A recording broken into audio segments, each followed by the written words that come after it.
We've known for months that the battle for Bakhmut and the area around it was brutal, bloody and fought inch by inch. Перебежал дальше в Бахмут. But John has a visceral first-hand account tonight of what it is really like to live and fight on the front line. The Russians have been close and getting closer for a long time, but right now there is at least a hope that they've exhausted themselves. The sounds you can hear, that's the sound of Ukrainian artillery, and it's hitting into Bakhmut. Staying alive is a matter of everyday chance, and the Ukrainians do seem to be edging the Russians back. But it is a slow and painstaking and uncertain business, and we still do not know when, where, or even if the spring offensive will begin. The Ukrainian president was here, meanwhile, to ask for more weapons. So what will we give him? Also on News at 10 tonight. Is there such a thing as greedflation, using the cost of living crisis as an excuse to bolster profits? And are the petrol companies guilty of it? Erdogan emerges ahead, but Turkey's tense election goes down to the wire. Read about the sewage before you swim in it, a new weekly testing regime. But how much difference will it actually make? And say again, please. Houston, we have a problem. Tom Hanks on how AI might change Hollywood forever. You know, I could be hit by a bus tomorrow, and that's it. But my performances can go on and on and on and on and on.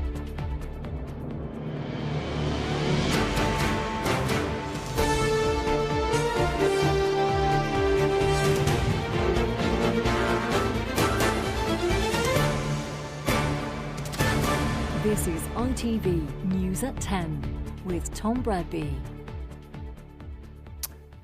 Good evening. For months, the war in Ukraine has raged around and through a single place, Bakhmut. The Russians have ploughed enormous amounts of men, money and munitions into a so far failed attempt to capture a city, the strategic importance of which is not entirely clear. You could almost say it has become a symbol of Moscow's disastrous miscalculation. But what has not been in doubt has been the brutality of the fighting in Bakhmut itself, where daily advances and retreats appear to have been measured in yards. Time and again its fall has been predicted, but somehow the Ukrainians have held on and even now appear to be again advancing. Tonight, John Ray has a vivid first-hand account of what it is like to be a soldier fighting on that front line, where a life cut brutally short is an ever-present possibility.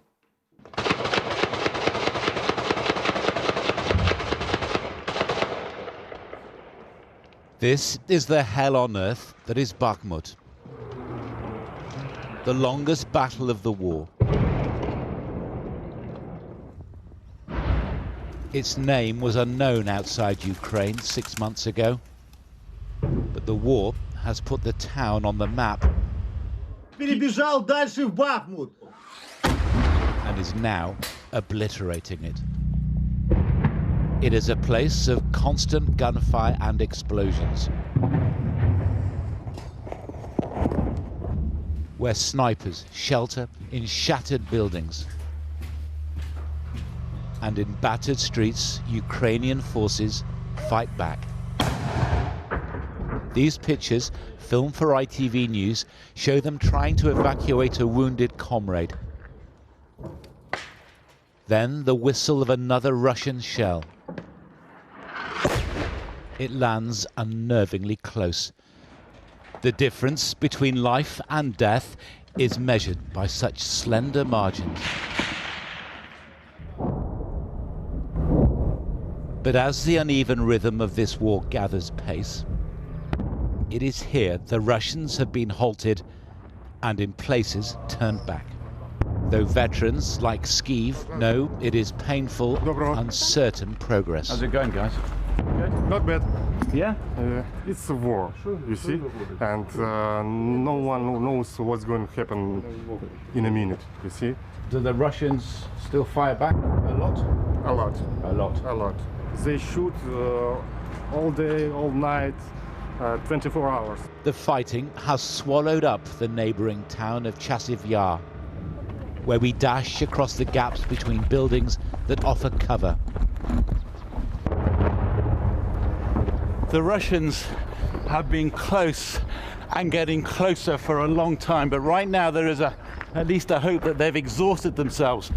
The sounds you can hear, that's the sound of Ukrainian artillery, and it's hitting into Bakhmut.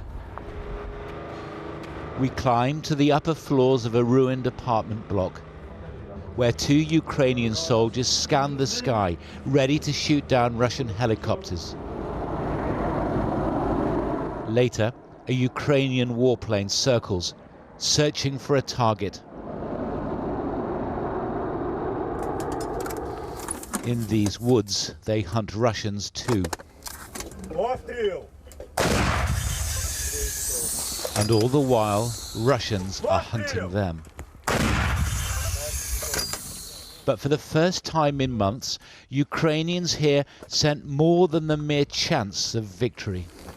Are you winning territory back from the Russians?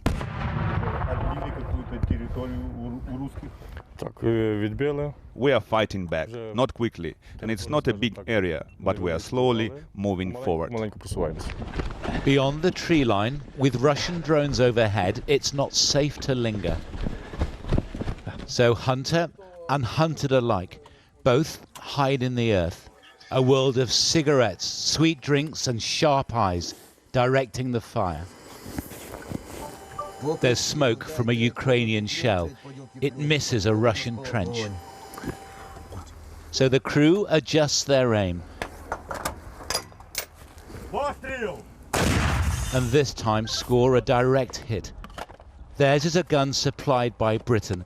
They tell us they will need more and much bigger weapons to liberate their country.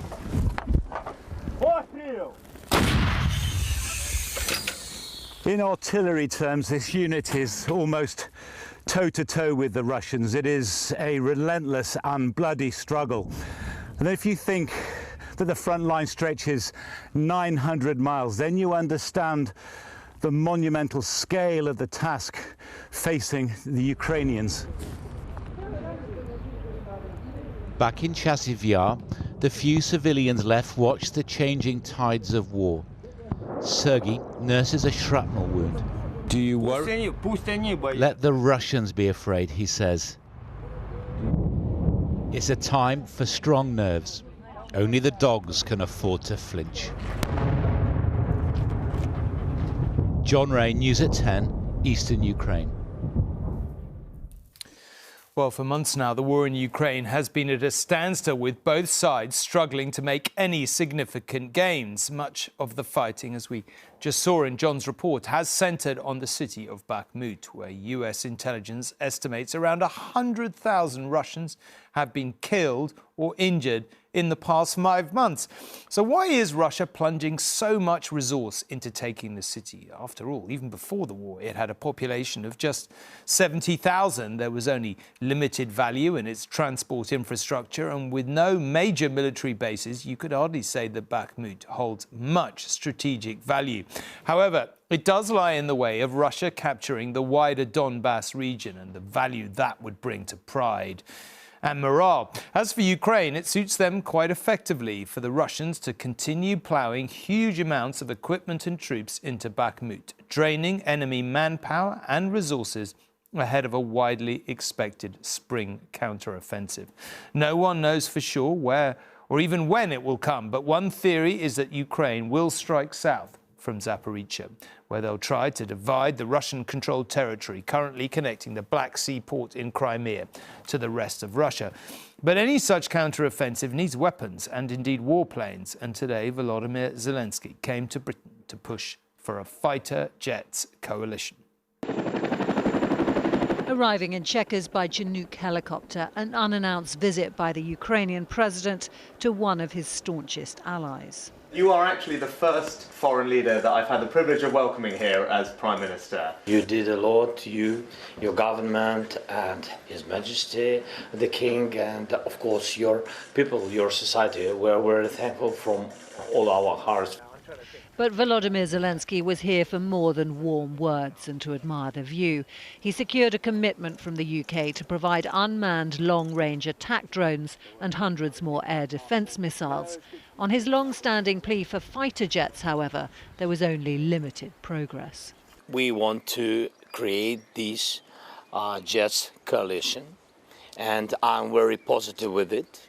We spoke about it, and I see that in the closest time you will hear some, I think, very important decisions, but we have to work a little bit more on it. It is not a straightforward thing, as Vladimir and I have been discussing, to build up that fighter combat aircraft capability. One thing we will be doing, starting actually relatively soon, is training of Ukrainian pilots. The UK is the biggest donor to Ukraine after the US. It's previously led the way in providing NLAW anti-tank missiles and Challenger 2 tanks. Last week it announced it would be the first country to send long-range Storm Shadow cruise missiles and now unmanned drones capable of striking deep behind front lines. The chair of the Defence Select Committee told me the UK can't always lead the way in supporting Ukraine. So are you saying that compared to Britain, other countries aren't pulling their weight? Yeah, there's the curiosity of what we're seeing here is almost like a bidding war between NATO countries. That isn't the way you're going to take on Russia. We need to be seen as one. We've got countries waiting for others to step forward to expose themselves, and then others follow through. We saw that with the main battle tank, and now there's this hesitance over jets as well. The closeness of the relationship on show here and further weapons pledges have already led Russia to warn it will only lead to more destruction. Zelensky is returning to a Ukraine preparing for a counter-offensive, heavily dependent on other countries coming good with their support. Romilly Weeks, News at 10. And John is in Dnipro in eastern Ukraine tonight. John, thank you very much for joining us. You're obviously seeing the military situation there firsthand. What's your sense of how close Ukraine is to being equipped and indeed ready for the long-trailed counter-offensive? Well, Tom, we've seen in the few days that we have been here evidence of a build-up of ground forces, a column of new armoured fighting vehicles heading east this morning, for example. Though, of course, all this is by necessity shrouded in secrecy, as is the whole question of where and when the counter-offensive will come. That is surrounded by a great deal of smoke and a great deal of mirrors. However, it is strange, incredible to think that there are still units fighting here with weapons that date from the Second World War. And if there's been one consistent message from the Ukrainian government for weeks and for months, is that they need more weapons and they need more modern weapons. Now, those long-range drones, as Romilly was mentioning, will be a big help in hitting supply lines, command posts deep behind Russian lines. But when it comes to things like F-16 fighters, well, I have to say, even if they got the green light to get those planes now, it would be many, many weeks before there was the apparatus in this country to support them. At some stage, if this is going to be a spring offensive, President Zelensky is going to have to give the order to go. And what we saw in Bakhmut is just how difficult it will be for them unless they have overwhelming strength on their side. OK, John, thank you very much indeed. Back here, the impact of the war in Ukraine continues to be felt on the forecourt. Petrol prices pushed up, of course, ever since the Russian invasion began.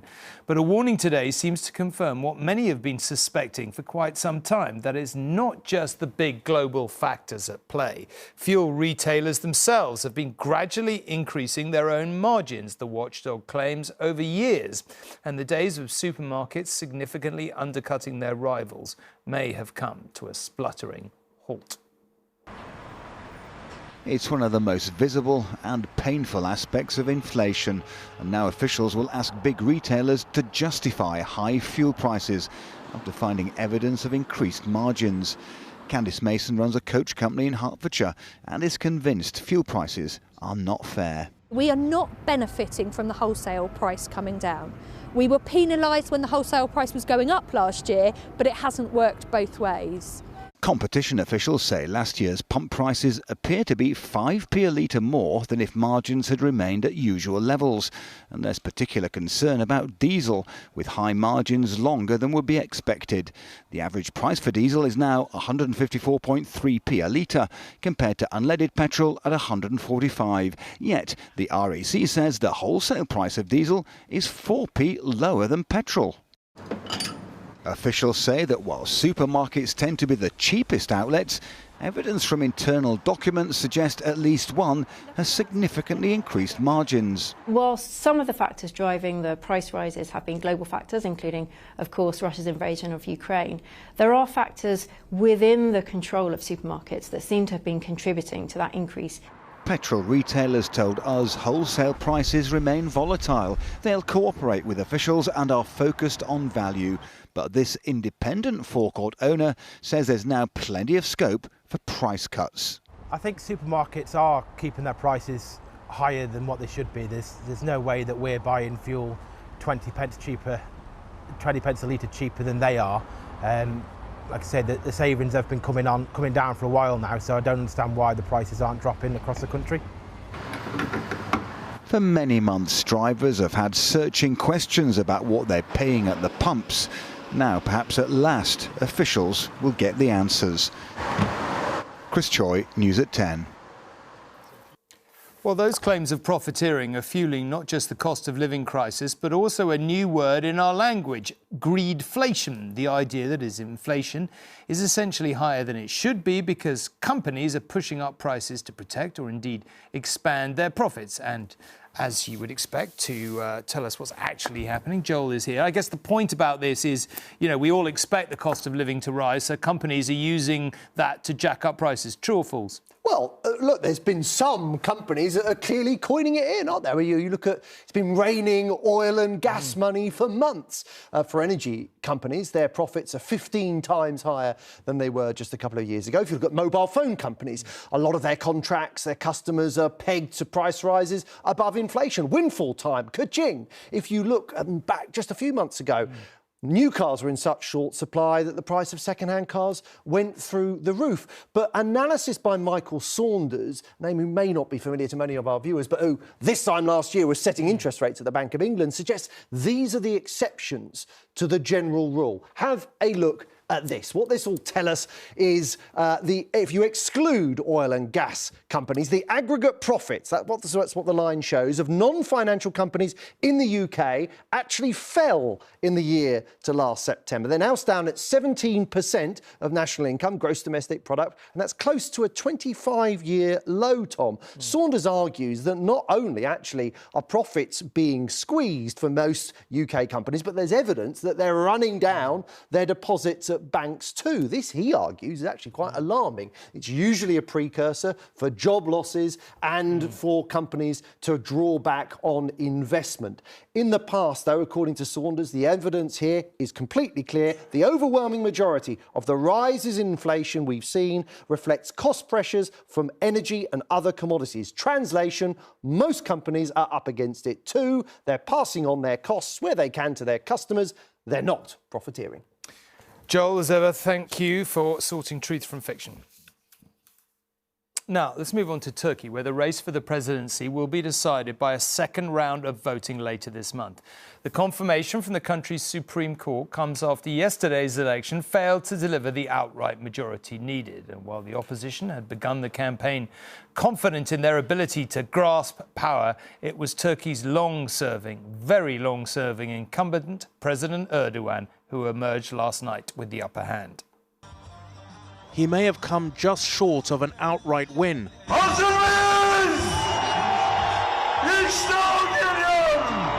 But late last night, President Erdogan emerged to throngs of his die-hard supporters, jubilant in the knowledge that he sits in a strong position to win the second round of the presidential vote. And he sounded more than confident. If our nation has made its choice in favor of the second round of the election, he said, then that is welcome. He has been Turkey's almost unassailable president for nearly a decade. Elected, but an authoritarian strongman in style. But few predicted he would be re-elected this time. He's shrugged off many setbacks, but February's catastrophic earthquake brought his standing to a new low. Not just because of what many saw as the slow and unprepared response to the tragedy, but because many saw the inadequately built and regulated buildings as part of President Erdogan's economic legacy. Opposition leader Kemal Kılıçdaroğlu also had another huge advantage over the incumbent President Erdogan, a plummeting economy with over 40% inflation and a Turkish population fed up with the status quo. But all that wasn't enough to win the first round. He says he won't give up. Buradayım ve buradayım. I am here, he said, and you are here with me. I swear to God I will fight until the very end. I am here. Turkey's presidential election matters to Western powers like the UK and America because it is a NATO member. But it's also on the Black Sea with access to both Russia and Ukraine. And whilst it supplies vital drones to Kyiv, it remains on good terms with Moscow. Who is president in Turkey matters, even beyond its borders, and it affects the security interests of Western allies. Ragioma, News at 10.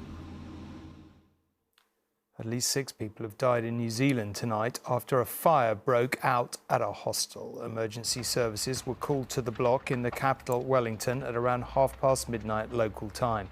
Authorities say a number still remain unaccounted for. The fire chief described the blaze as his worst nightmare and said his thoughts were with the victims' families. OK, back here with the UK's latest migration figures, less than a fortnight away, and officials bracing themselves to expose another record peak. The Home Secretary was trying to get on the front foot today. Suella Braverman set out her stall to cut net migration, a pledge repeatedly made by Conservative ministers, as you will recall, and repeatedly missed, which you will also recall. There is, Ms Braverman said, no good reason Britain's own workers aren't up to the jobs. But employers say they're not so sure. In Kent this afternoon, we found Bulgarian workers busy tending the cherry trees.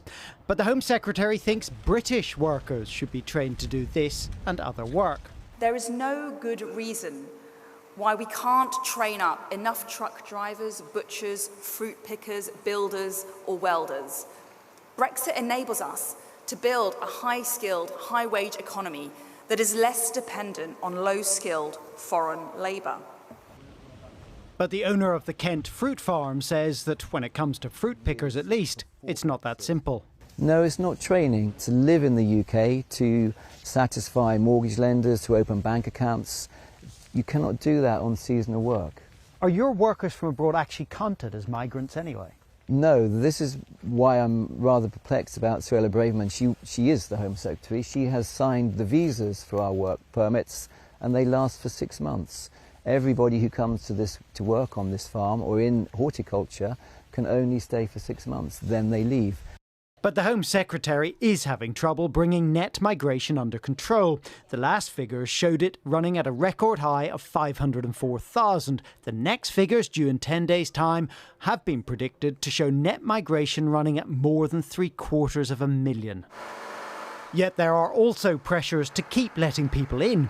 Food industry representatives due to meet the Prime Minister tomorrow say lack of workers is part of what's driving food price inflation. Labour shortages are definitely part of that. Companies in our sector have offered wage rises in the last year to make sure that they're competitive, that they can get the labour that they need, but labour shortages are definitely adding to inflationary pressures. And even within government there's debate. Foreign students, for example, are important for funding universities. We want students from around the world, the best students, the best postgraduate students, to come to our universities, to bring all their intellectual firepower to the universities and to bring the income and economic benefit that comes from those students coming to this country. And while that debate plays out, there are businesses who depend on foreign workers who remain very nervous about investing. Carlton in News at 10 in Kent. As the weather finally begins to improve, the quality of water at hundreds of England's beaches and lakes will be monitored weekly with the results published online. It won't in itself stop sewage being discharged into our waters. Don't be ridiculous, that's much too much to expect. But if the spot you fancy swimming in is particularly polluted, at least you'll know about it before diving in. The perfect weather for a cool off in the sea, but many in Devon would rather stay on top of the water than in it. South West Water was recently fined £2.5 million for illegally discharging sewage. It makes the water quality a little bit challenging, so we're not advocating people drinking the water. We're advocating people to get on the water and enjoy it safely. Today marks the start of the bathing season. Every designated site like Firestone Bay in Plymouth will regularly be tested until September. We're testing for different bacteria, which will give us an indication of how clean the water is. And if we find those bacteria levels are quite high, our scientists will come out and investigate the reasons for them. In theory, the Environment Agency has the power to prosecute polluters. Ofwat, the regulator, can issue fines too. They've imposed £250 million worth in the last 5 years. But critics say that hasn't significantly hit water companies' profits or improved water quality. And there's another problem. For each of the 424 bathing sites like Lyme Regis, which are being monitored, there are scores more which aren't, including the area just to the east of this. Now, this used to be designated as clean swimming water, but isn't any longer, not since the river which feeds it was found to be ecologically dead. So this water should be just from a storm drain, so it should be just rainwater and no sewage in it at all, which means... Liz measures ammonia levels in the River Lim every week. If it's over 1, you should be reporting it, and this is pretty much 6 at the top of the scale. Where once there were brown trout and otters, now nothing. Volunteers have been sharing their findings with South West Water. It's taken 18 months for that to build up, but now they do come. But there's so many problems to fix, apparently. They must have built up over decades, that there's still pollution pouring into the river the whole time. South West Water says it's constantly striving to improve. Pressure is now building on water companies to clean up their act, but there is no quick or cheap solution. Martin Stew, News at 10. Takes your breath away, that story, doesn't it? Now, finally, almost since the dawn of cinema, filmmakers have been depicting robots as both objects of fascination and sources of complete terror. Well, now artificial intelligence brings with it very real fears for Hollywood's great and good. Tom Hanks is among the latest to speculate on what it could mean for the industry, and indeed for him. Death, he says, may no longer be the final frontier if technology allows him to be preserved in eternal youth. Houston, we have a problem. As one of Hollywood's biggest names, Tom Hanks is no stranger to mastering technology, whatever the challenge. Got to reset, restart. 20 years ago, he predicted the rise of artificial intelligence in films, making the Polar Express. Lead the way. It was a much maligned CGI animation, but today Hanks says AI will revolutionize the industry. I could get together and pitch a series of 7 movies that would star me in them, in which I would be 32 years old from now until Kingdom Come. You know, I could be hit by a bus tomorrow, and that's it. But my performances can go on and on and on and on and on. The latest Indiana Jones film uses an AI program to make Harrison Ford look many years younger, using old footage. An example of a character being captured in full body motion capture. He's got the gloves, he's got the head rig. Alan Rankin runs this motion capture technology firm, which allows actors to create a digital twin. Humans have a really strong capability of understanding or really discerning between real and fake. And until that AI, new technology comes along and disrupts that so that it's not obvious to the human eye that this is a virtual version of this, then I think we're in a good place. Mississippi. The tech can be used in the wrong hands, as this Russian deepfake advert showed, using Bruce Willis without his permission. But there's no escaping AI's impact on films. The next step is cinema, and I think he's saying this from a place of truth, from a place of understanding and learning. And I do believe that he is not wrong, that this is the way the industry will go. Whether it's the best thing for the industry, I personally would like to see real humans. But when it comes to predicting the future, probably best to leave the last word to you-know-who. Life was like a box of chocolates. You never know what you're going to get. Neil Connery, News at 10. That's it. See you tomorrow. Unless it's a robot, might be an improvement. Good night. Thanks for watching.